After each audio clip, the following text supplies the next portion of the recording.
क्या आपने कभी अनुभव किया है कि कुछ लोग बिना किसी विशेष प्रयास के भी अत्यंत शांत, तेजस्वी और आकर्षक प्रतीत होते हैं? उनके मुखमंडल पर एक अलग ही आभा होती है, उनकी वाणी में स्थिरता होती है और उनके भीतर एक अद्भुत ऊर्जा प्रवाहित होती है।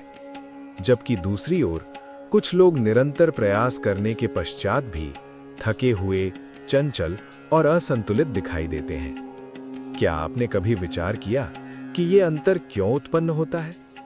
इसका एक अत्यंत गूढ़ कारण है जिसे बहुत कम लोग समझ पाते हैं, और वो कारण है ब्रह्म मुहूर्त। यदि आप इस पावन काल में जागना आरंभ कर दें, तो धीरे धीरे आप स्वयं में वो परिवर्तन अनुभव करने लगेंगे जिसकी आपने कभी कल्पना भी नहीं की होगी। आपका मन, जो पहले इधर उधर भटकता रहता था, अब स्थिर होने लगेगा। आपकी बुद्धि, जो पहले भ्रमित रहती थी, अब स्पष्ट निर्णय लेने लगेगी। आपके भीतर एक ऐसी शांति उत्पन्न होगी जो शब्दों में व्यक्त नहीं की जा सकती। परंतु ये परिवर्तन केवल भीतर ही नहीं रहेगा, आपका शरीर भी इस परिवर्तन को धारण करने लगेगा। आप अनुभव करेंगे कि आपके शरीर में एक नई स्फूर्ति जागृत हो रही है। आपका आलस्य समाप्त होने लगा है और आप बिना कारण ही सक्रिय अनुभव कर रहे हैं। धीरे धीरे आपका स्वास्थ्य संतुलित होने लगेगा, आपकी गति में स्थिरता आएगी और आपका प्रत्येक कार्य सहज होने लगेगा। और तब आपके मुखमंडल पर भी ये परिवर्तन स्पष्ट दिखाई देगा। आपका चेहरा, जो पहले निस्तेज और थका हुआ प्रतीत होता था, अब शांत और तेजस्वी हो जाएगा।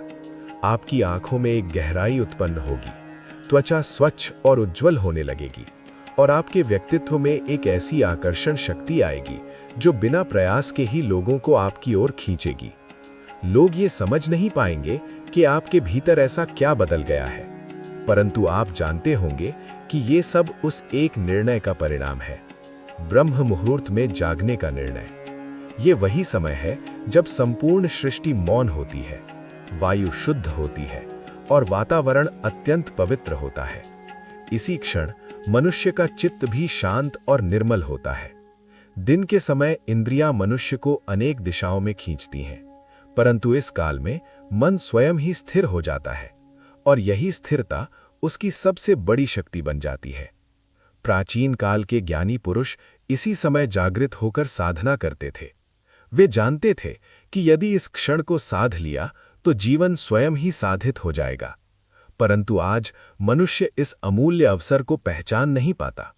जब जागरण का समय आता है तो उसका मन उसे पुनः निद्रा की ओर ले जाता है, और वो बिना विचार किए उसका अनुसरण करता है। यही वो क्षण है जहां से जीवन की दिशा बदलती है। यदि आप इस क्षण में स्वयं को रोक लें और उठ खड़े हों, तो समझ लीजिए आपने अपने जीवन की सबसे बड़ी विजय प्राप्त कर ली। क्योंकि जो मनुष्य अपने मन को जीत लेता है, वो किसी भी परिस्थिति को जीत सकता है। ब्रह्म मुहूर्त केवल एक समय नहीं है, ये एक परीक्षा है, एक ऐसा अवसर जो हर दिन आपके सामने आता है। परंतु उसे पहचानना और उसे अपनाना, ये आपके ऊपर निर्भर करता है। प्रारंभ में कठिनाई अवश्य होगी, शरीर विरोध करेगा, मन बहाने बनाएगा, परंतु यदि आप दृढ़ रहते हैं तो धीरे धीरे सब कुछ बदलने लगता है। और एक समय ऐसा आता है जब आप स्वयं अनुभव करते हैं कि आपका जीवन पहले जैसा नहीं रहा। आप अधिक शांत हैं, अधिक शक्तिशाली हैं, और सबसे महत्वपूर्ण, आप स्वयं के स्वामी बन चुके हैं। स्मरण रखें, जो मनुष्य प्रातःकाल को जीत लेता है, वो अपने संपूर्ण जीवन को जीत सकता है, और ब्रह्म मुहूर्त उसी विजय का प्रारंभ है।